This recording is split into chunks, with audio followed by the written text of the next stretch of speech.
What price should video games be? It's a pretty hot topic in video game communities right now, with a lot of history behind it and a lot of heated debate going on.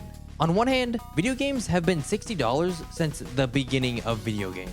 But on the other hand, $60 was a lot more money back in the day.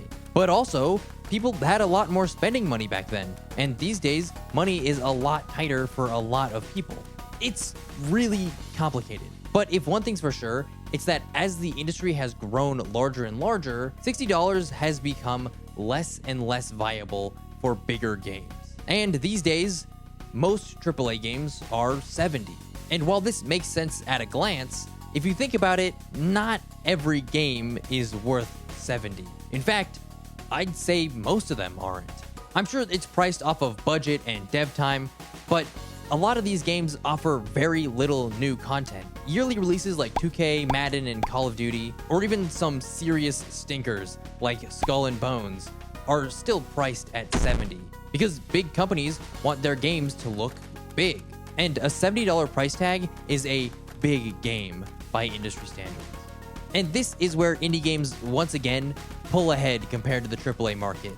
Typically, indie games seem to be priced based off of content and dev time, instead of some arbitrary value a company's put onto it. For example, Peak was developed over a couple of weeks by a handful of people. Realistically, it doesn't have that much content in it, so the devs sold it for $8, which gave people a general idea of how much real content was in the game, thus making them more satisfied. On the contrary, you have a game like Abiotic Factor, a comparatively huge game with loads of content, as well as a much longer dev time and a lot more devs working on it, and they sold it for $35. A lot more than Peak, but you could realistically see why it costs more. And this is where I talk about Silksong. Silksong is a bit of an enigma, being a huge game with a really long dev time, and logically, you'd think they'd sell it for $35 or even $40.